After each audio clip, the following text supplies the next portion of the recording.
নমস্কাৰ আগন্তুক 2025 বৰ্ষৰ হাইস্কুল শিক্ষান্ত পৰীক্ষা যি অনুষ্ঠিত হ'বলৈ গৈ আছে তাত কিছু পৰিৱৰ্তনৰ সৈতে কিছু নতুন নিৰ্দেশনা সেৱাৰ ফালৰ পৰা প্ৰকাশ কৰা হৈছে সেই নিৰ্দেশনাসমূহ সহজ ভাষাত মই আজিৰ ভিডিঅ'ত শ্বেয়াৰ কৰিব ওলাইছো ভিডিঅ'টো শেষলৈকে চাই ভাল পালে লাইক এণ্ড শ্বেয়াৰ কৰিব আৰু চেনেলটো যদি এতিয়াও সাবস্ক্ৰাইব কৰা নাই কাইণ্ডলি সাবস্ক্ৰাইব কৰিব SSLC 2025 অৰ্থাৎ দশমমান শ্ৰেণীৰ যি ফাইনেল এক্সাম হ'ব তাৰ প্ৰশ্ন কাকতত 4টা OMR সেট থাকিব A B C আৰু D এই বছৰৰ পৰা নৱম শ্ৰেণীত কৃত্ৰিম বুদ্ধিমত্তা আৰু ৰবটিক্স অৰ্থাৎ AI বুলি আমি যাক কওঁ AI এণ্ড ৰবটিক্স নামৰ এটা নতুন ঐচ্ছিক বিষয় অৰ্থাৎ ইলেক্টিভ সাবজেক্ট সংযোজন কৰা হ'ব আটাইবোৰ ভকেশনাল বিষয়ৰ প্ৰেক্টিকেল নম্বৰসমূহ শৈক্ষিক বৰ্ষ 2024-25ৰ পৰা মুঠ নম্বৰৰ 50% হ'ব কমাৰ্চ আৰু কম্পিউটাৰ সায়েন্সৰ ক্ষেত্ৰত এই নম্বৰ আগৰ দৰে 30%য়ে থাকিব ছাত্ৰ-ছাত্ৰীয়ে MCQ আৰু ডেসক্ৰিপটিভ কোৱেশ্চনছ দুইটাতে পৃথকে উত্তীৰ্ণ হ'ব লাগিব আভ্যন্তৰীণ মূল্যায়নৰ 50% মাল্টিপল চয়েস প্ৰশ্নত লাভ কৰা নম্বৰৰ সৈতে আৰু বাকি 50% নম্বৰ লাভ কৰা নম্বৰৰ সৈতে যোগ কৰা হ'ব বৰ্ণনাত্মক প্ৰশ্ন অৰ্থাৎ ডেসক্ৰিপটিভৰ পৰা 50% আৰু মাল্টিপল চয়েস আৰু IA 50% তেনে ক্ষেত্ৰত MCQ অংশৰ বাবে উত্তীৰ্ণ নম্বৰ 13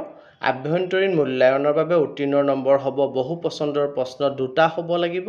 আৰু বৰ্ণনাত্মক প্ৰশ্ন অংশৰ বাবে একে ধৰণৰ হ'ব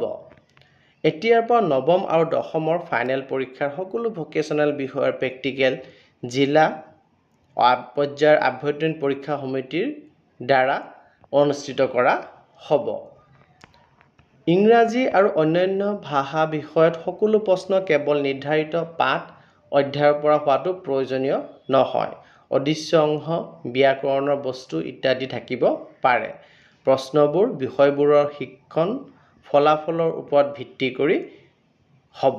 অৰ্থাৎ লাৰ্নিং আউটকামৰ ওপৰত বেছ কৰি প্ৰশ্ন হ'ব ডাইৰেক্ট কিতাপৰ নিৰ্দিষ্ট পাঠ বা অধ্যায়ৰ পৰাই হ'ব লাগিব বুলি কোনো কথা নাথাকিব বিজ্ঞান আৰু গণিত বিষয়ত প্ৰশ্ন সমস্যাসমূহ ধাৰণা ভিত্তিক হ'ব যিবোৰ হয়তো পোনপটীয়াকৈ পাঠ্যপুথিৰ পৰা নহবও পাৰে আনকি উদাহৰণ আৰু উল্লেখৰ পৰা অহা প্ৰশ্নবোৰো প্ৰশ্ন কাকত অন্তৰ্ভুক্ত হ'ব পাৰে কিছুমান ক্ষেত্ৰত MCQ সমূহে যোগফল গণনাৰো প্ৰয়োজনীয়তা দিব পাৰে প্ৰশ্নসমূহ বিষয়সমূহৰ বিষয়বস্তুৰ শিক্ষণ ফলাফলৰ ওপৰত ভিত্তি কৰা হ'ব বৃত্তিমূলক বিষয়কে ধৰি অন্যান্য বিষয়ৰ প্ৰশ্নৰ আৰ্হিও NEP 2020ৰ নিৰ্দেশনা অনুসৰি সলনি কৰা হ'ব গুণগত শিক্ষা প্ৰদান কৰিবলৈ গণিত আৰু বিজ্ঞান বিষয়সমূহৰ শিক্ষকৰ শক্তি প্ৰধান সম্পদ 7 পুথি অৰ্থাৎ হেণ্ডবুক টিচাৰ্ছ হেণ্ডবুক সেৱাৰ সৈতে জড়িত প্ৰতিখন বিদ্যালয়লৈ প্ৰেৰণ কৰা হ'ব আৰু মাষ্টাৰ ট্ৰেইনাৰৰ প্ৰশিক্ষণ দিয়া হ'ব 2024 চনৰ মে মাহত এইখিনি নতুন নিৰ্দেশনা সেৱা 2025 বৰ্ষৰ SSLC পৰীক্ষাৰ কাৰণে সেৱাৰ তৰফৰ পৰা প্ৰেৰণ কৰা হৈছে যিখিনিক মই অসমীয়া ট্ৰান্সলেট কৰিবৰ কাৰণে যিমান দূৰ সম্ভৱ শুদ্ধভাৱে চেষ্টা চলাইছো তাত যদি কিবা ভুলভ্ৰান্তি হয় আপোনালোকে সেৱাৰ মূল নিৰ্দেশনাটিৰ লগত মিলাই চাই ল'ব আৰু ইনফৰমেশনখিনি ইম্পৰ্টেন্ট প্ৰতিজন গাৰ্জিয়ান আৰু প্ৰতিজন ছাত্ৰ-ছাত্ৰীয়ে এই কথাখিনি জানাটো খুবেই দৰকাৰ গতিকে ইনফৰমেশনখিনি যিমান দূৰ সম্ভৱ শ্বেয়াৰ কৰিব আৰু চেনেলটি যদি এতিয়াও সাবস্ক্ৰাইব কৰা নাই কাইণ্ডলি সাবস্ক্ৰাইব কৰিব ধন্যবাদ